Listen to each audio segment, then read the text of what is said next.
To our channel by clicking the subscribe button. Click the bell button and enjoy the latest uploads from our How to use YouTube's Take a Break feature. As frustrating as it may be, you'll need a break eventually, right?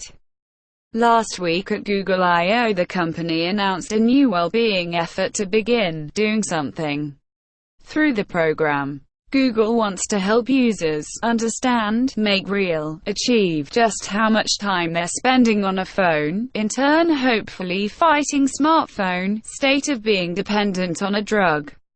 One of the early features the company promised is a reminder in the YouTube app for users to take a break after a set amount of video watching.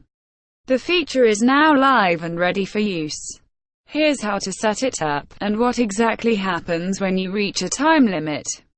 First, download the latest version of the YouTube app on iOS or Android.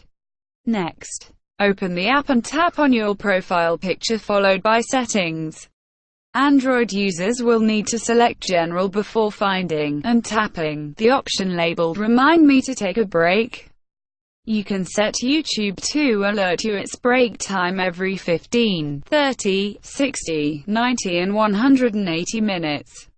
Going forward, once you hit your something that people choose to do to themselves time limit in the YouTube app, an alert will show up reminding you it's time to take a break. When the alert shows up, you can either change to make better, change to fit new conditions, the amount of time between interruptions, or dismiss it and continue watching a video.